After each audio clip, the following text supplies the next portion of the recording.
बीच के पंडाल वालों, किसी को दिखाते हो? तिजोरी में रखा हुआ धन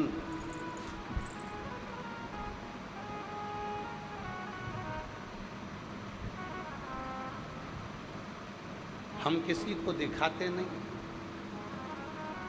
घर में बना हुआ भोजन हम किसी को दिखाते नहीं हैं। घर में रहने वाली बहू को, बेटी को, लड़की को हम बार बार किसी को दिखाते नहीं।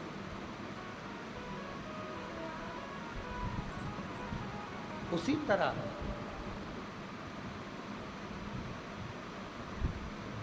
भगवान की अविरल भक्ति को, भगवान के स्मरण को, भगवान के भजन को, भगवान के मंत्र जाप को, भगवान शंकर की अविरल भक्ति को हम दुनिया के लोगों को कैसे दिखाएं?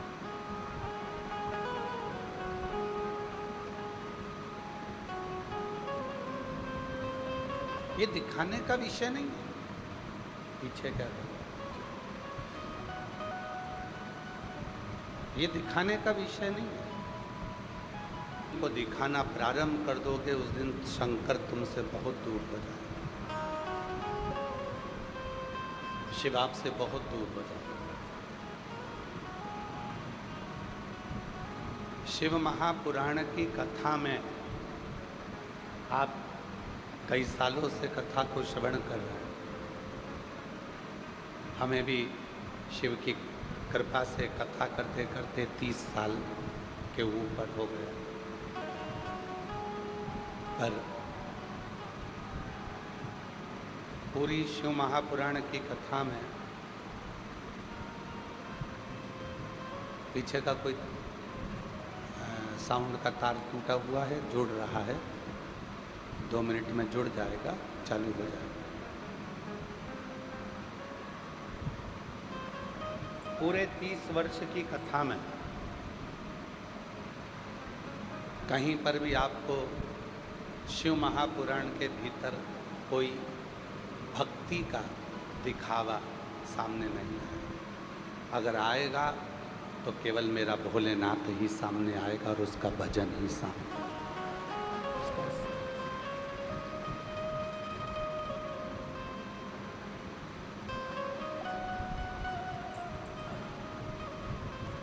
भगवान ब्रह्मा जी के पास में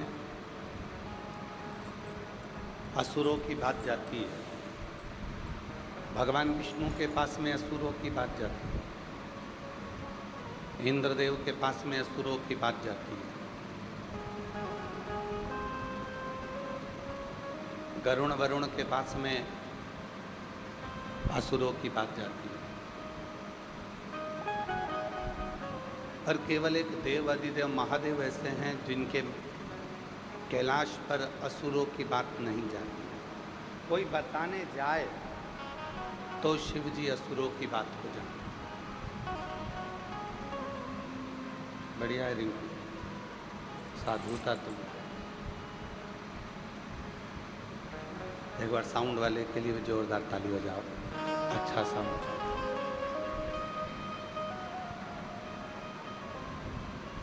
असुरों के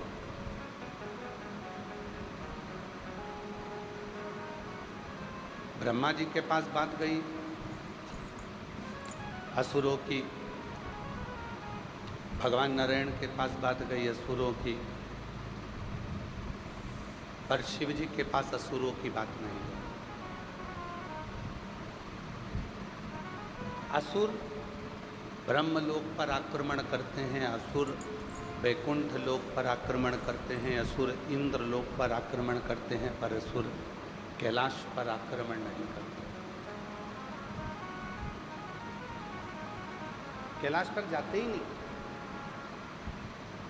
क्यों? क्योंकि असुरों को भी मालूम है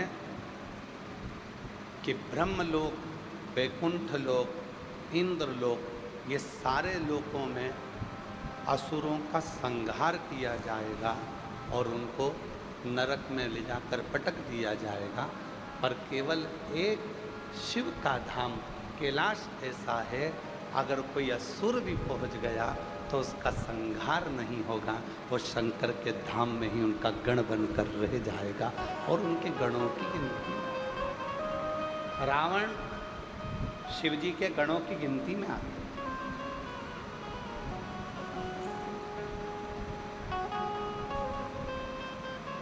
एक असुर गजासुर वो भी शिव के गणों की गिनती में आ जाता है। भस्मासुर वो भी शिव जी के गणों की गिनती में आ जाता है। एक एक असुर जितने भी असुर वो सब भगवान शंकर के गणों की गिनती में आ गए। गणों क्यों? क्योंकि मेरा भोले बाबा एक ऐसा भोलेनाथ, मेरे शिव ऐसे हैं, पापी से पापी जीव को भी वो तार देते हैं और अपना बनाकर अपनी शरणागति में रख लेते हैं। वो शिव, वो शिव।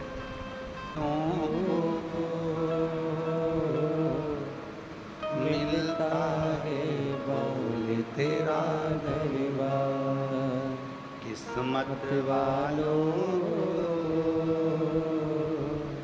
मिलता है बोले तेरा दरबार।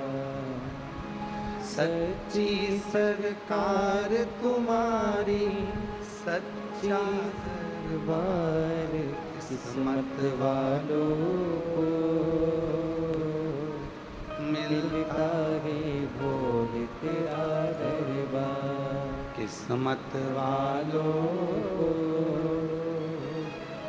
मिलता है बोले तेरा दरबार। ये आपकी किस्मत है, भाग्यशाली हो। और मैं सबसे ज़्यादा भाग्यशाली तो भटिंडा वासियों को जानता हूँ कि आपके बराबर कोई किस्मत वाला नहीं है। लोग एक कथा के लिए तरसते हैं, आपके यहाँ तीसरी बार कथा हो रही है।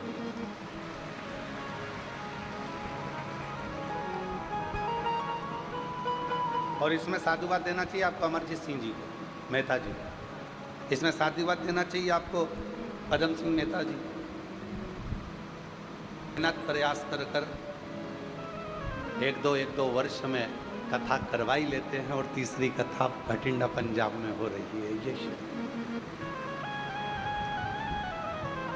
ये शिव की किस्मत वालों को मिलता है भोले तेरा दरबार, किस्मत वालों मिलता है भोले तेरा दरबार। जो भी गया है शिव जी के दरबार, पाया उसने है शिव जी का प्यार।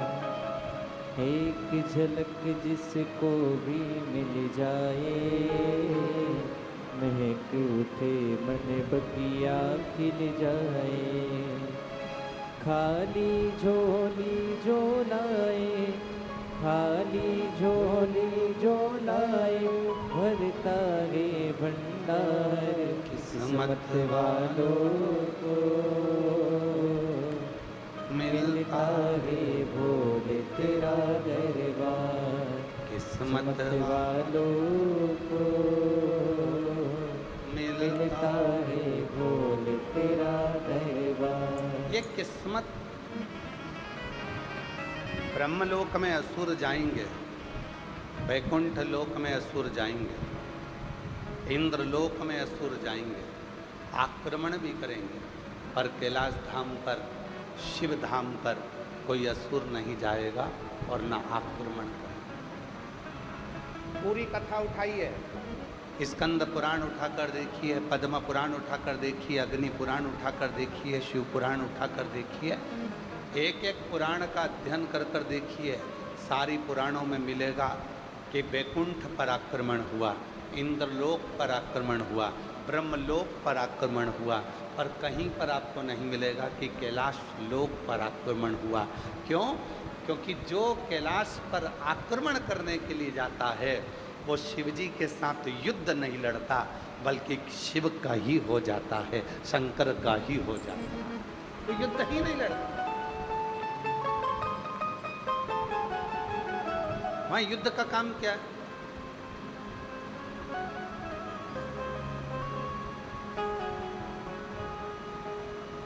एक बार देवऋषि नारद जी ने तुमरुका जी से जाकर कहा, है तुमरुका, इतने सारे असुर देवलोकों पर आक्रमण करते हैं और शिवजी मौन होकर, चुप होकर, शांति से बैठे रहते। इतने असुर आक्रमण कर रहे हैं और शिव जाकर बताएगा कि असुर आक्रमण करे हैं, तब शिव को मालूम पड़ेगा। व्यक्ति जरूर होता है जो फालतू के लफड़े में पड़ता ही नहीं, उसको मालूम ही नहीं है क्या हो रहा है क्या नहीं हो रहा है। उसको तो अपने दुकान जाना है, ऑफिस जाना है, काम करना है, व्यापार करना है, व्यवसाय करना है और अपने कर्म में लगे रहना है। बाकी के उसे कोई मतलब नहीं कि क्या हो रहा है। आग लगे बस्ती में, आवाज़ तो बोलो, अपन रहो मस्ती, क्या किसको रोइए, चादर तान के, उसे मतलब ही नहीं। और ऐसा नहीं कि केवल कैलाश पर शिव है, आप अपने घर में भी देखो। अपने घर में अगर 10 सदस्य हैं, 5 सदस्य हैं, 8 सदस्य हैं, 4 सदस्य हैं, 6 सदस्य हैं, उन 6 सदस्य में, उन 4 सदस्य में, उन 8 सदस्य में एक ना एक शंकर जरूर होगा। एकदम भोला, कोई मतलब नहीं, आएगा, खाएगा, जाएगा, सोएगा, अपना काम करेगा और अपनी मस्ती में रहेगा। और दिन भर मम्मी कहती रहेगी, अरे ऐसा हो गया, पापा कहेंगे वैसा हो गया, बहन ने कहा ऐसा हो गया। वो कहे क्या टेंशन लेती ना तुम, क्या बोला। उसे मालूम है मैं बोल भी दूंगा तो कोई फर्क नहीं पड़ना, अगर मैं कुछ कह भी दूंगा तो कोई फर्क नहीं पड़ना, अगर मैं गुस्सा कर भी लूंगा तो कोई फर्क नहीं पड़ना। तो उसको मालूम है मम्मी ने तो पहले से बोल के रखा होगा कुछ ना कुछ, पापा जी ने भी कुछ ना कुछ बोला होगा, बहन ने भी कुछ ना कुछ बोला होगा, भाई ने भी कुछ ना कुछ बोला होगा। तो जो घर का शंकर होता है, घर का जो शिव होता है, वो बोलता ही नहीं है। उसको तो एक ही मतलब है, ला रोटी ला, क्या बनाया, लाओ जल्दी से, भोजन करा, चाय बना ला, जा चाय बनाई, भोजन करा। और पत्नी बोल भी रही है, तुम कुछ जवाब दोगे? पति कहता रोटी अच्छी बनी है, तुम कुछ बोलोगे? वो तो अपनी भक्ति में, अपने भजन में, अपने स्मरण में डूबा हुआ। देव ऋषि नारद ने कहा, क्या शिवजी को असुरों के बारे में मालूम नहीं? भगवान तुमरुका जी ने कहा। तुमरुका जी कहते हैं, नारद, शिव जी इन सब असुरों को कभी भी स्मरण नहीं करते। शिव जी मौन रहकर, शांति पूर्वक बैठकर अपने तप साधना में लगे रहते हैं।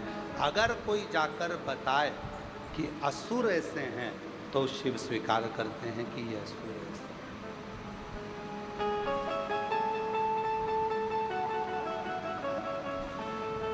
असुर ऐसा। एक संवाद आता है गुरु नानक देव जी का, बड़ा सुंदर संवाद।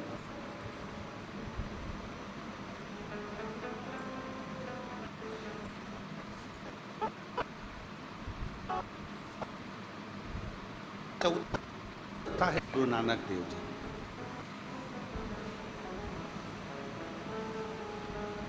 14 वर्ष की अवस्था, एकदम मौन, शांत, चुप। माँ गुरु नानक देव जी से कहती है, नानका,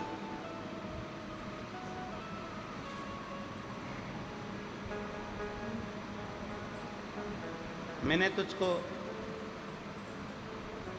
13 किलो अनाज लाने के लिए भेजा था, चावल लाने के लिए भेजा था, तू लेकर आया है?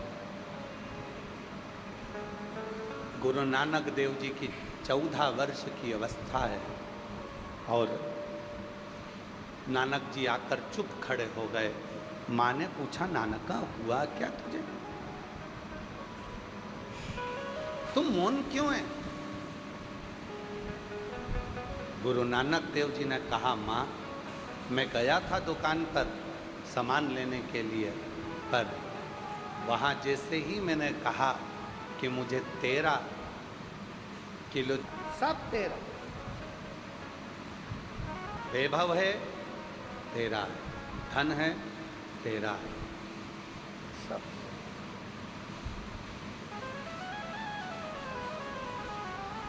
बस 14 वर्ष की अवस्था में गुरु नानक देव जी ने वो 13 के आंकड़े को ऐसा पकड़ा कि गुरु नानक देव जी महाराज के मन में ये बैठ गया कि ये संसार सागर को ये बता देना है कि ये संसार कुछ भी मेरा नहीं, सब उस रब का है, उस परमात्मा का है, मेरा कुछ नहीं। प्रभु आपकी कृपा से सब काम हो रहा है, बोले आपकी कृपा से सब काम हो रहा है।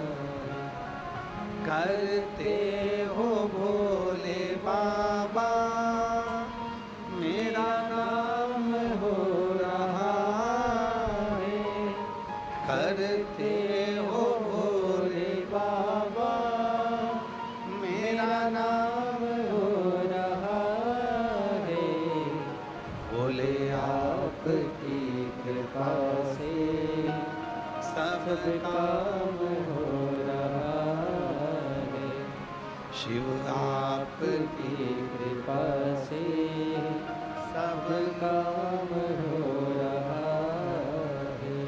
गुरु नानक देव जी ने वो 13 के आंकड़े को जो पकड़ा, उस दिन से आज तक केवल नानक का नहीं, गुरु नानक हो गए। समझ गए?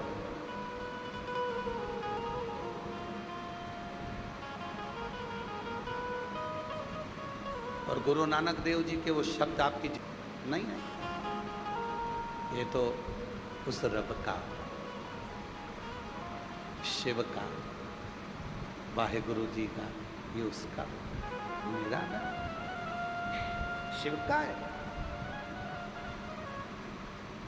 बेटी आपकी, मेरी कहाँ?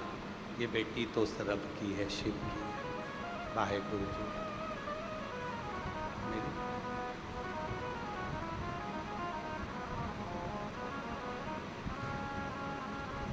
ये धन, ये दौलत, ये संपदा, ये वैभव, ये कुर्सी, ये पद, ये प्रतिष्ठा, सब मेरा कुछ भी नहीं है, सब उसी का है। उसने तो मुझे बस लाकर बिठाया है कि तुझे संभाल, ये मेरा नहीं। शिव महापुराण के महत्तम में वेदव्यास जी ने वर्णन किया, कथा का जजमान मिल नहीं रहा था तो कथा का जजमान चंचुला देवी ने शिव और पार्वती को बनाया, शंकर पार्वती। कल कथा में दर्शन करे थे ईश्वर गोरा के, शिव पार्वती यजमान बने।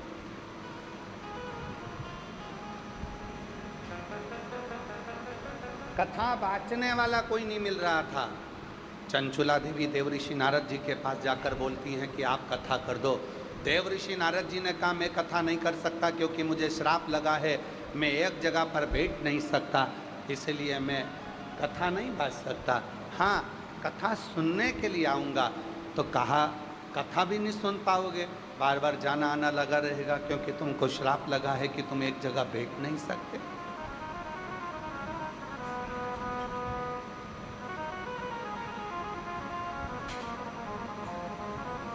तो कथा कौन बांचेगा? तब देवऋषि नारद जी अपने मित्र के पास में ले गए और तुमरुका जी से विनय करा कि आप कथा बांचो। तुमरुका जी कहते हैं, मेरे बस की बात नहीं है शिव पुराण की कथा कहना, स्वयं महादेव बांचेगा। इसलिए तुमरुका जी का नाम तुमरुकेश्वर महादेव हो गया। तुमरुका जी शिव का एक आनंद भाव लेकर कथा के रसतत्व को बांचना प्रारंभ कर दिया। जजमान कौन बना? शिव पार्वती। कथा कौन बांच रहा है? शंकर जी। कथा कौन सुन रहा है? शिव जी। अब कथा करवा कौन रहा है? तो कथा करवाने के लिए चंचुला देवी से पूछा गया, क्या तुम कथा करवा सकती हो? चंचुला देवी कहती है, मेरी